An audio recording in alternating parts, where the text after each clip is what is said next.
for the United States? Well, it's hard to say. I mean, we were in a deep recession, you know, and one of the differences between this recession and the 82, 86 was that the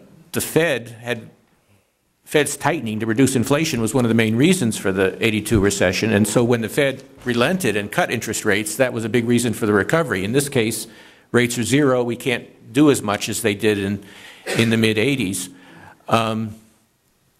So I'm sorry. So your question, well, so the other thing I guess I would comment is that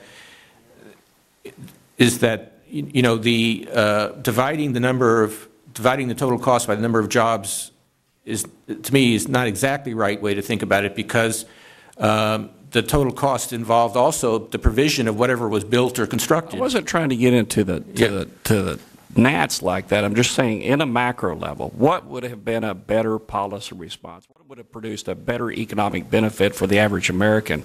A, you know, $800 billion in the hands of the taxpayers, or B? If I could just quickly respond, I mean, I think there are times when monetary and fiscal policy can help to create better employment, but the private sector clearly is where the decisions about what industries, what products, and so on should take place. Very good. Thank you. Ms. McCollum. Thank you, Mr. Chair. Mr. Chair, back to the chart that we just had. Could I ask to have that put up again, even though it was not my chart? Chairman Bernanke, some of my colleagues are talking about the Reagan recovery a lot more. But I think when you talk about recoveries, you also have to talk about how you got in the position you're in. You talked about how the Fed had interest rates to work with during the so-called the recovery, not so-called. We did recover during the recession that was pointed out with Mr. Bergen. But I think it's important historically to point out that with what we're facing right now, we had two wars that went on credit cards. We had a housing collapse which really embroiled us into, as you pointed out, housing being the last leg maybe of this recovery moving forward. So you really can't compare the two and say that the same solutions would have worked for this recovery. And then the other question I might ask you is, would you say that 2007 is a fair starting point for talking about where the recovery started on this chart? No, December 2007 is the beginning of the recession. The recovery began, according to the NBER, in June of 2009. But you know, I think this has been a unique experience, this last crisis. We've never had a housing boom and bust and such a impact on the financial system as this particular example. The financial crisis was extraordinarily severe. We did come very close to a total global meltdown, and while people can disagree about how much that's held back the recovery, I'm sure that tight credit and mortgages and small businesses and some other areas has been part of that. And I think the monetary policy issue is an important one. I mean, mortgage rates in early 80s were 18% or something like that, and letting interest rates come down as the Fed lightened up, as inflation came down, was certainly part of why the economy bounced back as quickly as it did, and housing was one of the areas that bounced back. So you know, obviously there's some comparability of all recessions, but there's some important differences as well. Thank you, Mr. Chairman. Mr. Chairman, in my remaining time, I'd like to kind of go back to some of the discussion that we've had about our interaction with the economies on an international market. And we're facing some decisions, and I believe that we need a balanced package of revenue, spending cuts, and that as a robust discussion about how we move forward. But there's many in Congress, some of my colleagues, who want to, you know, implement deep cuts. Going back to some of the discussions that you were having with Mr. Tonko, I had an interesting meeting with Ford Motor Company a couple of years ago, and they said, you know, if we had an energy plan that would allow Ford to determine to go gangbusters, whether it's going to be electric, whether it's going to be biofuels, whatever, if we have an energy policy that countries like Japan have an energy policy, the EU came out deciding to go diesel, that would really help our business sector be part of global competition in the way forward with competitiveness. Can you maybe talk about energy policy and a determinants for our country to really embrace one, to allow our businesses to kind of move forward together? Ford really said when they knew that they had to build diesel, they could build the best diesel car. They were totally competitive in Europe. But the lack of us having an energy policy for a nation as large as ours really left them up in the air. Well, I think companies would like to have clarity about what energy sources are going to be used, how the government is going to tax or subsidize different types of energy. I think the main issues there, frankly, are environmental as much as anything else. You know, Japan, for example, has decided to phase out its nuclear power because of the safety concerns. The EU decision on diesel, I think, was generated primarily by environmental issues. So those are the kinds of issues that's an area where government, you know, may make some decisions about energy policy because certain types of energy, it may be judged are better for the environment. Putting that aside, you know, we do need to maintain a role for energy markets, as we were talking about this before. There's a remarkable increase in the supply of natural gas, for example, in the United States, and that's a good thing as long as we can manage it in a safe and environmental sound way. Thank you. Mr. Mulvaney. Thank you, Mr. Chairman. Dr. Bernanke, I want to drill down a little bit on something you've talked about in general here today, which is Europe, and I want to go into some detail on the central bank liquidity swaps, what some folks call the dollar swap agreements. Since you've been here last time, I think it's grown from the agreements with various central banks have grown from roughly $2.8 billion to about $103 billion as of last week. And my first question is, where does that money come from? Is that money that you have existing reserves? Is that new money? Where does that $103 billion come from that we participate in those agreements? It becomes both a liability and an asset on the Federal Reserve's balance sheet. I mean, it's in some sense paid for by greater excess reserves in the banking system, and on the other side, we have an asset, which is the money given to the, you know, in exchange to the European Central Bank.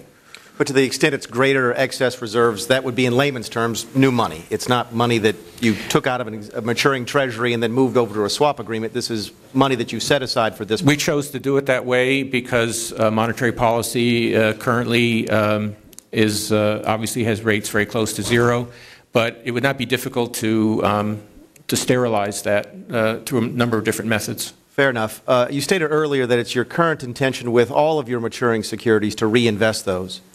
As these securities mature, I think 90% of them are less than 90 days, or actually all of them are less than 90 days. Is your intention to reinvest those in domestic securities, reinvest them in the swap agreements?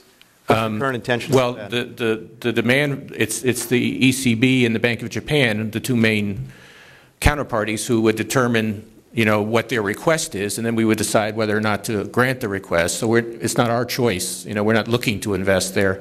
If the swaps run out, then that will just be extinguished. It'll mean a comparable drop in our liabilities and our assets. Fair enough. But to the extent part of this $103 billion goes over to Europe in the swap agreements, comes back within the term of the agreements, and are reinvested in domestic securities, does that have an expansionary effect on the domestic monetary supply?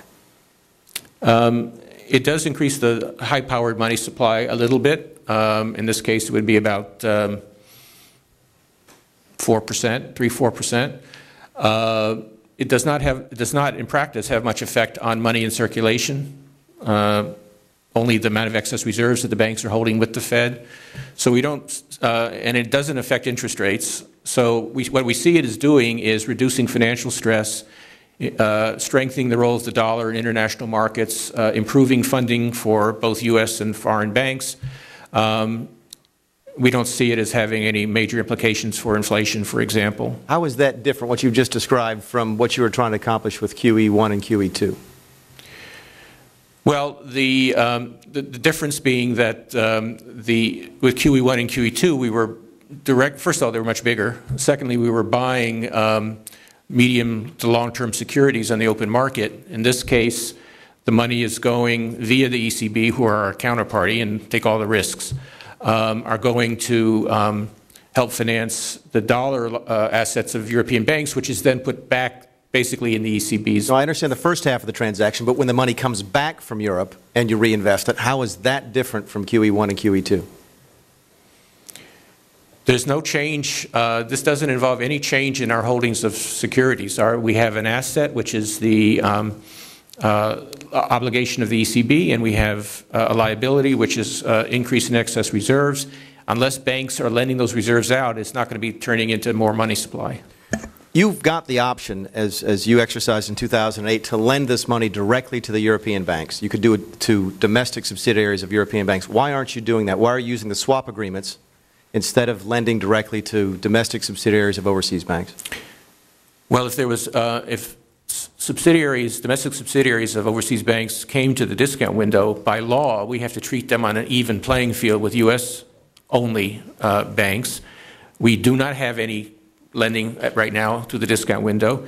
From our perspective and an economic perspective, and from the U.S. taxpayer's perspective, doing it through a swap is much better because it's the responsibility of the ECB to take the collateral, to decide on where to make, who can qualify for the loan, to decide how much is needed to address the money market problems and so on. And we're totally protected that way. Now, we're protected also in discount window through collateral, but I think this is a better way to do it. Lastly, and very quickly, we've established, I think you've got the ability to lend directly to domestic subsidiaries. You have the ability to do these swaps. But you told my colleague from South Carolina in December that you had neither the intention nor the authority to bail out European banks. Is that still, you still stand by that statement? You do not have the intention or the authority to do that? So in that particular conversation, off-the-record conversation, I was asked, and I said, well, first of all, let me be clear. We've done these swaps, and I've explained them to them, talked about them. So I wasn't, and they had been done well before that conversation. And then the question was, were we going to do additional things? Were we going to make loans to the IMF or something like that? And the answer is no. Thank you, sir. Ms. Washburn-Schultz. Thank you, Mr. Chairman.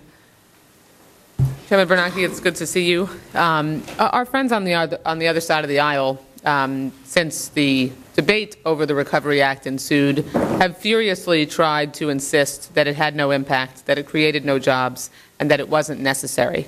According to CBO, the Recovery Act lowered the unemployment rate by up to 1.8 percentage points in calendar year 2010, up to 1.4 percentage points in 2011, relative to what it would have been had Congress not acted at all.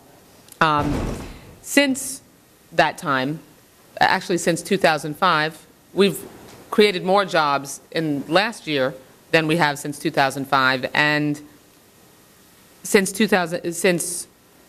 March of 2010, 3.2 million jobs have been created in the private sector. So my question to you is, had we not acted and passed the Recovery Act, would that recovery happen as soon or even at all?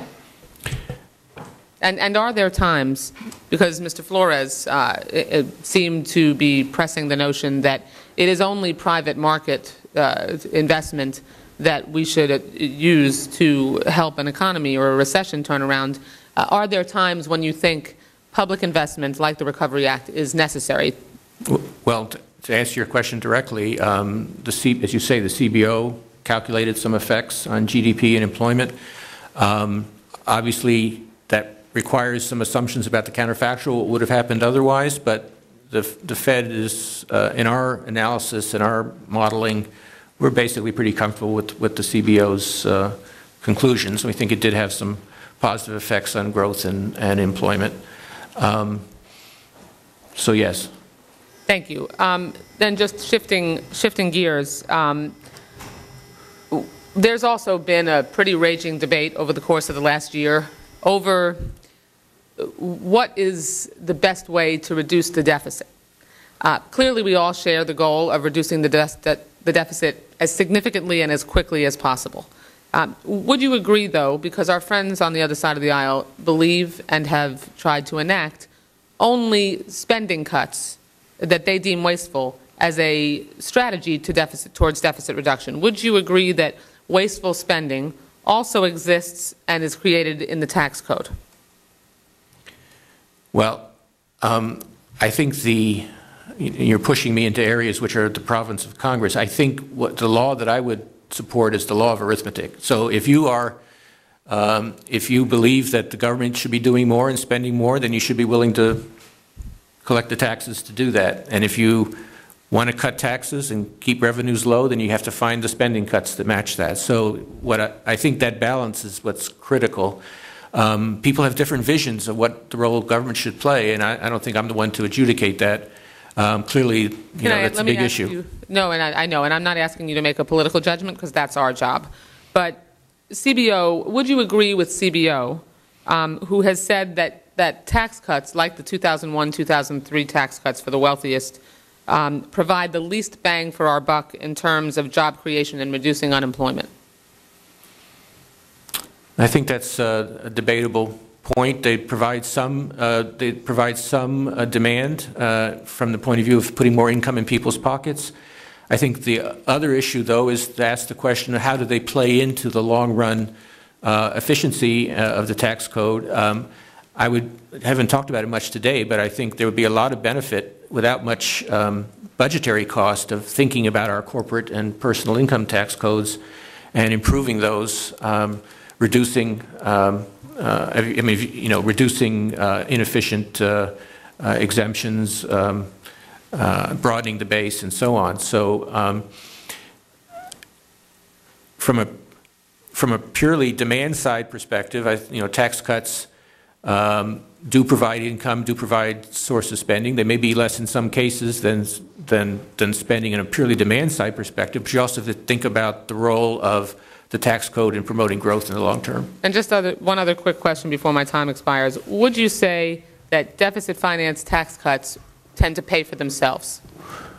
No, except in very rare circumstances. I don't think many people, including many good friends of mine on both sides of the aisle, would argue that tax cuts fully pay for themselves. The question is whether or not they improve efficiency and growth, but not whether they fully pay for themselves. Thank you, Mr. Chairman. I yield back. Thank you. Mr. Young. Thank you, Mr. Chairman, and thank you, Dr. Bernanke, for visiting with us today. Clearly, this economic recovery has been long delayed. It remains fragile. My constituents are frustrated, as are so many of us serving them, that we're not doing some things here on the fiscal side of the ledger to get the economy moving more quickly. 2011 real GDP growth was 1.7%. Private sector forecasts indicate that in the coming year, we're going to be at 2.2%. That is well below the 3% growth that trends recent history. We have a jobs deficit, 8.6 million jobs lost in the 08-09 recession. Less than a third of those recovered. I'm really concerned about our country tipping back into recession at this point, maybe as a result of Europe. We spent some time discussing Europe here today in your interaction with ECB officials and others. But what I'd like to hear from you, Doctor, is what preparation our Fed has made for a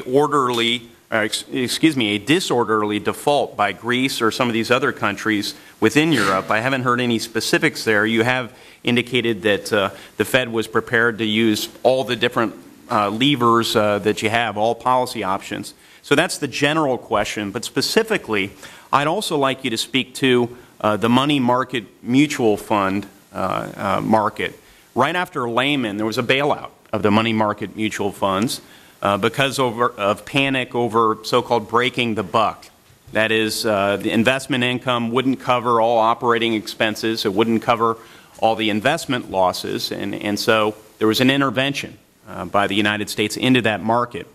Could that also be something that people begin demanding right here in Washington? We bail out the money markets as a result of a disorderly default in Europe. So in terms of preparations, other than beyond the swaps which we just discussed, the the Federal Reserve has been operating as in a supervisory capacity, working with other bank supervisors to understand the exposures of banks to European nations, to European banks, European economies, trying to help them manage the risks and reduce the risk wherever possible. We've been doing that. The other set of tools that we have in the event of a crisis, which I think would, if it was severe enough, would have very adverse effects for our economy and our financial system, no matter how well prepared we are, is the modified 13.3 authorities that Dodd-Frank left us. We can, of course, first use the discount window, as we always do, as a backstop liquidity provision for banks that come under pressure from funders. And if necessary, we could use the 13.3 authority to provide additional programs to lend to other institutions that are under funding pressure. So we would try to mitigate the any resulting contagion from problems in the banking sector or in the economies of Europe.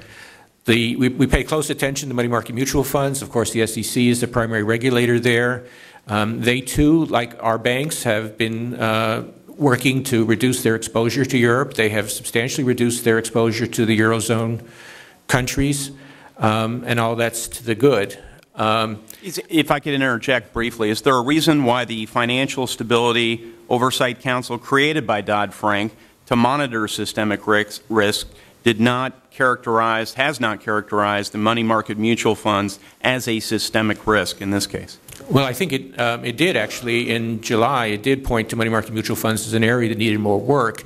You mentioned the bailout, the things that were done in 2008, such as the Treasury using the Exchange Stabilization Fund to guarantee money market mutual fund deposits were outlawed by Dodd-Frank, and so those things aren't available. So it's very important that the money market mutual funds take the necessary actions to be safe in the event of some kind of problem.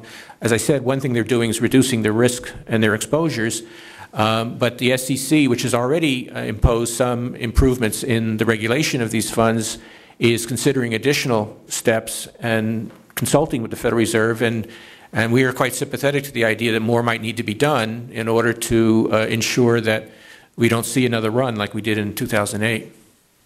I'll yield back my remaining 2 seconds. Thank you. Mr. Rokita. Thank you, Mr. Chairman. And Mr. Chairman, thanks for coming back. Again, it's good to talk to you. As I said yesterday to the other witness, it's about this time in the day that we always seem to talk to each other, and trying to synthesize everything that's been said. I have several distinct questions, and if we can be succinct in our answers as much as possible. You may have repeated it, and if so, just say so.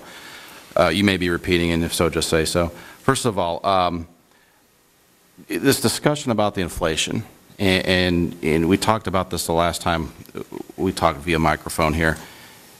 When you say you're not worried about the increase in inflation, my layman's way of looking at this is that when you're effectively printing money through the quantitative easing, and the money's piling up, the inflation may be measured by the lack of velocity when that money changes hands. And so it's my perception that the banks are holding on to the money to make sure the sheet's balanced for the regulators and for fiscal soundness. People might be stuffing money in their mattress because they're so uncertain, or putting it somewhere. They're not using the money. And aren't you worried that when we get this government believing again, for example, in a true free market system, and people start having confidence and the money starts picking up velocity, aren't you worried that you're not going to be able to stop that runaway train? No, we're not concerned. We have two broad sets of tools to remove the money at the appropriate time. One is simply to sell assets, which extinguishes the money. The other is to use a variety of tools we've developed to sterilize, or essentially remove that, either lock up or remove those excess reserves from the banking system. So at the time that comes, we have to raise interest rates to fight inflation. We've made explicit what our inflation goal is now, 2%. The markets seem very confident in our forecasts. Private sector forecasters, even surveys of consumers all feel that inflation is well controlled and will be well controlled, and we do have the tools to withdraw that money. Thank you, Chairman. Many baby boomers are retiring. We know 10,000 per day. It traditionally has been the strategy to have the more elderly in our society be able to rely on less riskier investments, like bond, interest income, things like that. And it seems with the interest rate so low that we may be forcing our most vulnerable citizens into more riskier investments. Do you have a comment on that? Well, I did talk about it before. We do take that into account. We understand it's an issue for many people. That being said, our savers collectively have to hold all the assets in the economy, and a strong economy produces much better returns in general. Fair enough. Kevin Warsh was a former Federal Reserve governor. Sure you know. He wrote an article in the Wall Street Journal December 6th, 2011. And I'm just, if you don't mind, quote from it and then have you comment on it. However well-intentioned, the Federal Reserve's continued purchase of long-term Treasury securities risks camouflaging the country's true cost of capital. Private investors are crowded out of the market when the Fed shows up as a large and powerful bidder. Private investors are not being crowded out. They have the best access to capital they've had in a long time at low interest rates. Bond markets are open. I think the people who have trouble are small businesses and others who can't access bank credit to the extent we would like.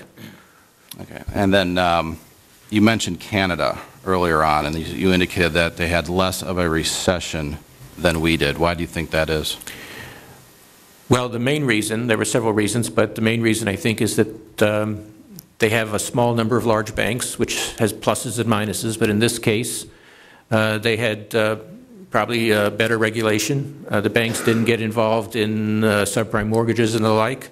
And so some of the things that created our housing boom and bust and our financial crisis were not as severe there, and that's why they didn't have as deep a recession. Would you personally favor a model more like Canada's in terms of quote-unquote better regulations? Well, I don't think I want to go to just a small number of large banks. I think community banks and medium-sized banks play an important role in our economy, but I think they were right in being tougher and making sure that banks were not taking excessive risks. Our system is much more complicated, and therefore some of the steps that have been taken to provide a more systemic or macro-oriented approach, I think, are a plus here, and was less necessary in Canada with a slightly less complicated financial system. And finally, if you had to choose between one of the mandates, which would you rather pursue? Please answer the question. You said you had subpoena power, was that right? Yeah. Well, ultimately, of course, central banks, in the long run, they only control inflation. So obviously price stability is a critical function of central banks. And that provides a healthier economy in the long term. You know, that being said, in the short term, I think that some benefits can be had in terms of supporting a weak recovery like the one we have now. I thank both, Chairman. Ms. Black. Ms. Black, will you yield for just a moment? Certainly. To tack on to what Mr. Rokita is saying, with this new statement, we know there were deliberations whether or not to have an employment mandate, and that's not in there, but you referenced specifically 5.2 to 6%. In the next paragraph, you talk about focusing on deviations. We have an incredible, unprecedented expansion of the monetary base. And so when velocity turns back on, that's when paying higher interest on reserves must occur to sop up the money supply, which is your plan. Mm-hmm. But I would argue that this is made more complicated now, less certain from us as to whether that's going to occur on time, because what if the employment deviation is greater than the inflation deviation at that time? And with that kind of monetary base running through a system with faster velocity, it's like putting a cruise missile through goalposts. I mean, the question is, are you going to do this? I mean, are you going to be able to mop it up on time now that you have, you know, perceptively more emphasis based on the employment mandate? And that's why these things are made more ambiguous in our... No, I'm sure we can do it. We have the technical ability, of course, as always. As always, you know, in any situation, there's always the question of whether or not you tighten too early or too late, but that's a judgment you always have to make. But in terms of technically, we have no difficulty in doing it. I'd point out that the Bank of England and the ECB, both of which are single mandate banks, currently have larger balance sheets than we do as a share of GDP. I hope you're right. Yeah. Ms. Black.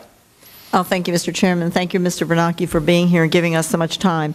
I want to turn to your testimony on page 6, And because I'm a visual learner, I did a little diagram here that helps me to work through what you're saying here, and I think you make some very good points. And you start out by saying in that second full paragraph that having a large and increasing level of government debt relative to national income runs the risk of serious economic consequences. So I start out here with increased debt, and then I go down here with what you say it is. It crowds out private capital. And then, therefore, reduces productivity growth, which then results in more borrowing, i.e. from foreign governments from abroad, which then increases our future income devoted to interest payments, which then comes back full circle to increasing the amount of debt.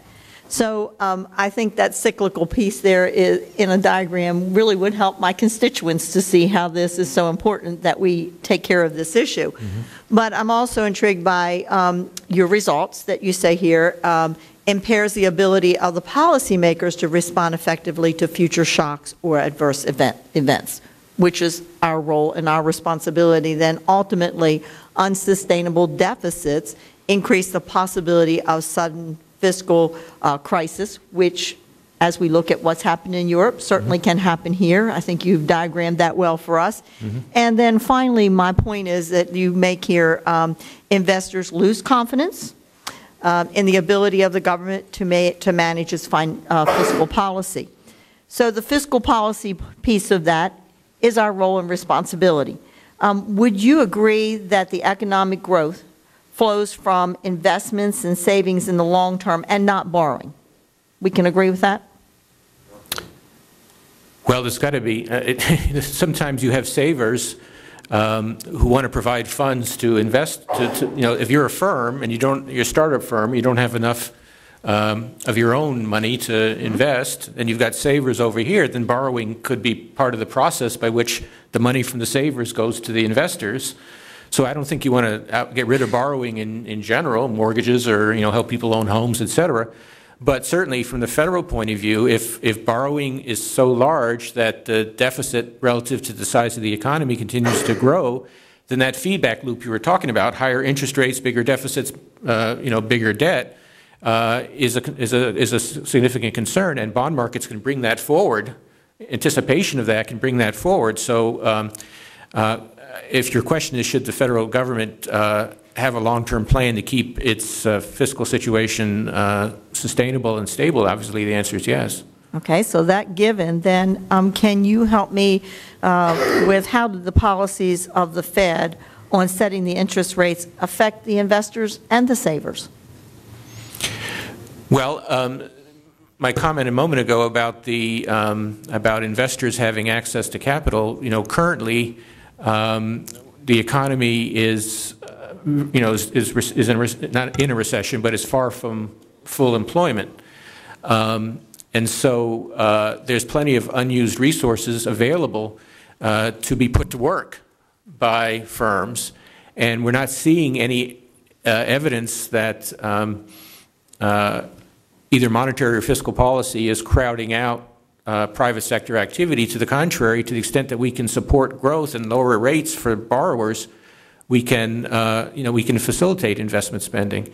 But clearly, when the economy is at full employment, deficits raise interest rates and they therefore reduce investment. Monetary policy, which is too easy, distorts the economy and leads to inflation pressures. So clearly, it's a function of where the economy is. Well, and on the other end, does a zero interest rate encourage savers to save? It may, because there's both what economists call substitution effects and income effects. You may need to save more in order to get the same return. But I'm not sure that for me, and maybe I'm just abnormal, but I'm not sure that putting my money into accounts where I'm going to get a zero return is probably what I want to do, especially in an economy that is so uncertain. So let's just think this through. Suppose in order to solve savers' problems, suppose the Fed raised interest rates sharply. That would almost certainly throw the economy back into recession. It would mean the stock market would decline. It would mean returns on other investments would go down. And it might mean that increased deficits might lead to more concerns about our federal government. So, we understand the concern that savers have, but we're trying to deal with a bad situation, and this is one of the tools we have to try to get the economy back to full employment. I know my time is out, but I'm not advocating a sharp increase. I'm just saying that there is not an incentive there right now if there's 0% interest. Thank you. Yeah, there is a case for normalizing policy. I think that's Mr. Langford. Chairman, thank you for being here very much, and I also appreciate your open communication that you've started, more press conferences, more communication. Anytime you get the Federal Reserve ideas and thoughts out there, it's obviously helpful, and I know that's part of your strategy as well, so I appreciate you taking that on, allowing some more sunshine into your thoughts and the plans here.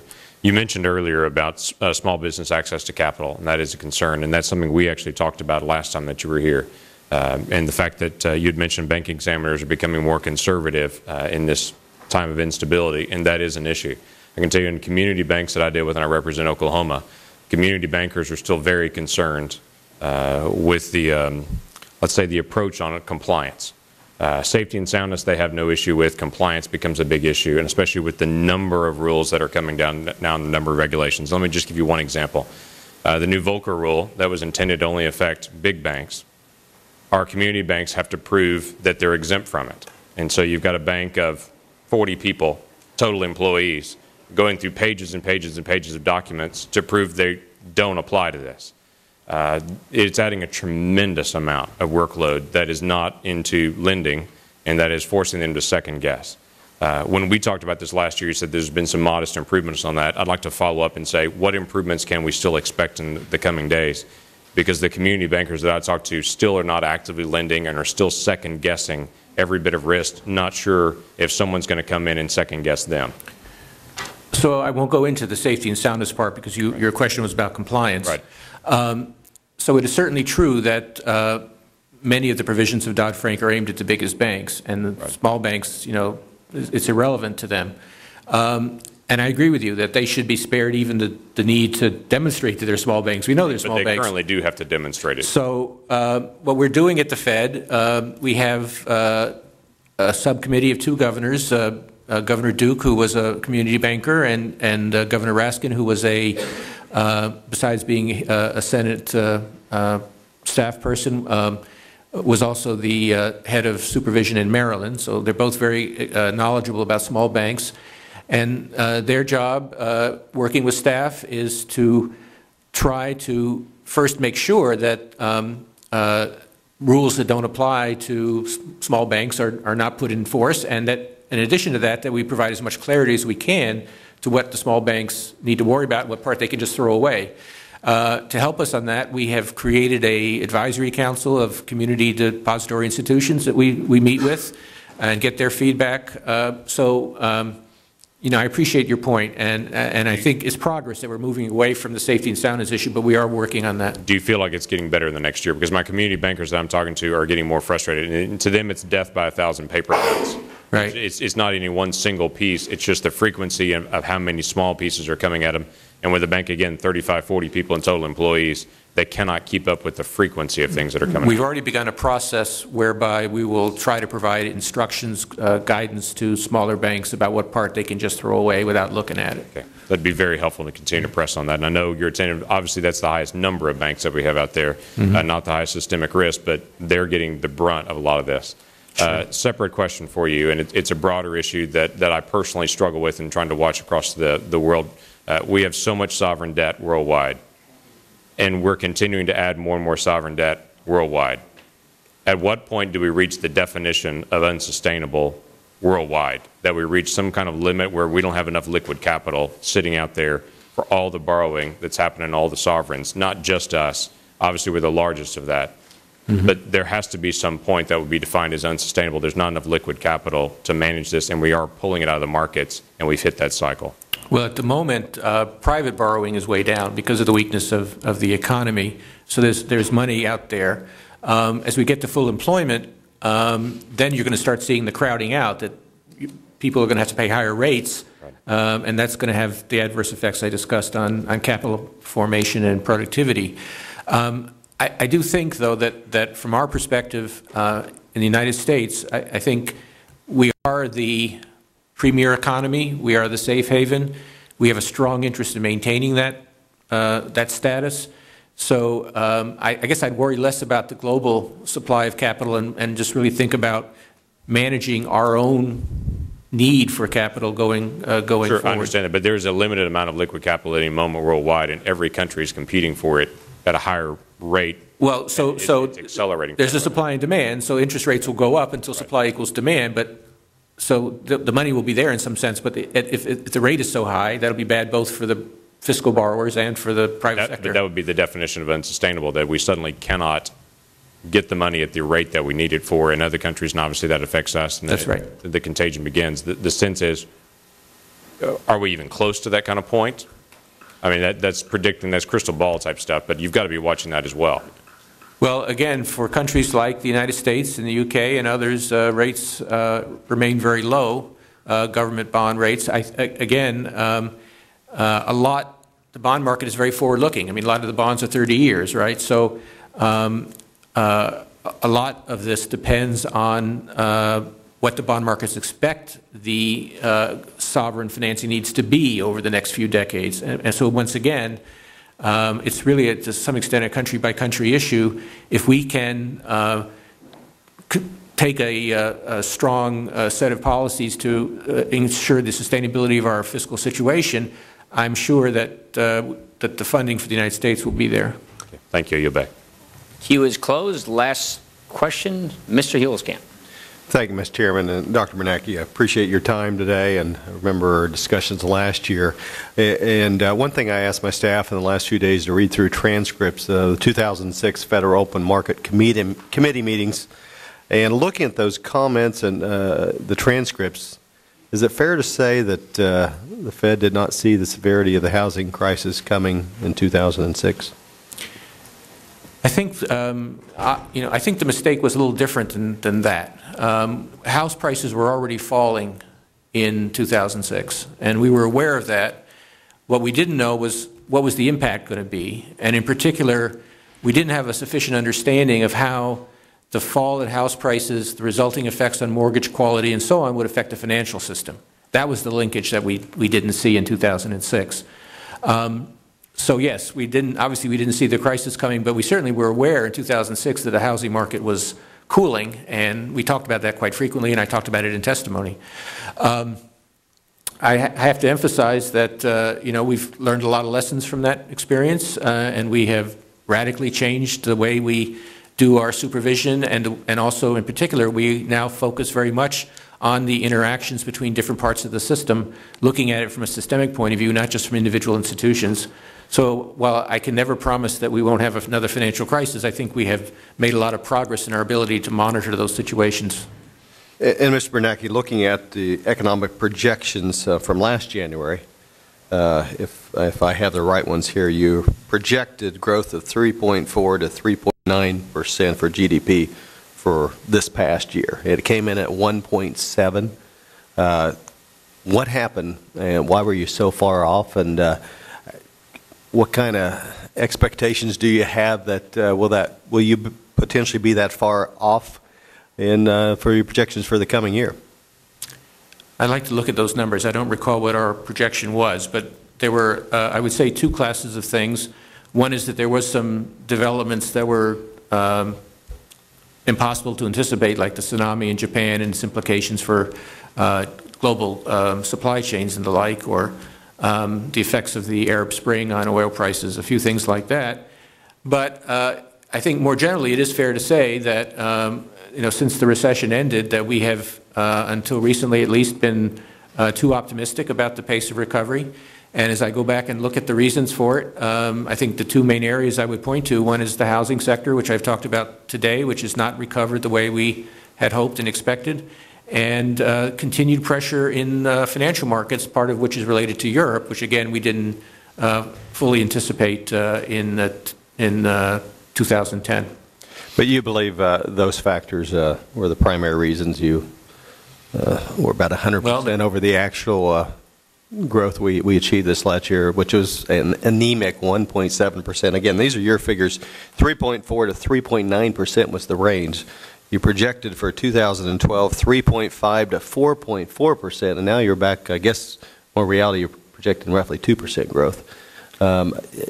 That's pretty far off and pretty rosy, and we sat in this room here and thought we had some difficulties. I'm just concerned with how comfortable and confident you are on how long we'll stick at the 2% growth. Well, macroeconomic forecasting is very difficult. We don't pretend that we have a crystal ball. What we try to do is set our projections at a level where we think the chances of being too optimistic are roughly equal to the chances of being too pessimistic. So we'll see what happens. I understand. That's the range. We could be better than we expect. Yeah, well, I would hope it would be. But seeing those figures that have been talked about earlier, how we have such an anemic recovery, the worst one since the war, we're 13.7 million jobs short of where we would be on an average recovery. And from your estimates, I have not seen that coming out that is getting that flavor for that. One other thing I want to mention about the transcripts, and others have talked about thanking you for be a big supporter of transparency, but is there a reason you have to wait 5 years to release transcripts of your meetings for transparency purposes? Well, that was the agreement that was made with Congress. I think it was a reasonable compromise. No other central bank virtually releases transcripts ever. The Bank of Japan does after a 10-year lag. As far as we're aware, no other government agency releases the transcripts of confidential meetings. It has a real cost to our deliberation process. When the transcripts were begun to be released, the meetings became much more scripted, much less free interchange. So I think it would inhibit the discussion process and the free exchange of ideas. 5 years seems to us to be an appropriate compromise. It certainly satisfies the needs of history. And again, it's a more aggressive, transparent policy than other agencies or other central banks. And Mr. Chairman, if I might, 15 more seconds just to close on that comment. Go fast. Thank you, Doctor. I appreciate this, but this is America. And we are responsible for fiscal policy, and the impacts, particularly the proposals you have made on housing policy, suggest an incredibly bigger role than in other countries. So I appreciate the transparency. I wish we'd step that up so the American people feel more comfortable with decisions that have been made. So thank you, Mr. Chairman. Thank you, Chairman. You've indulged us for 2.5 hours. Appreciate your patience, and the hearing is adjourned. Thank you.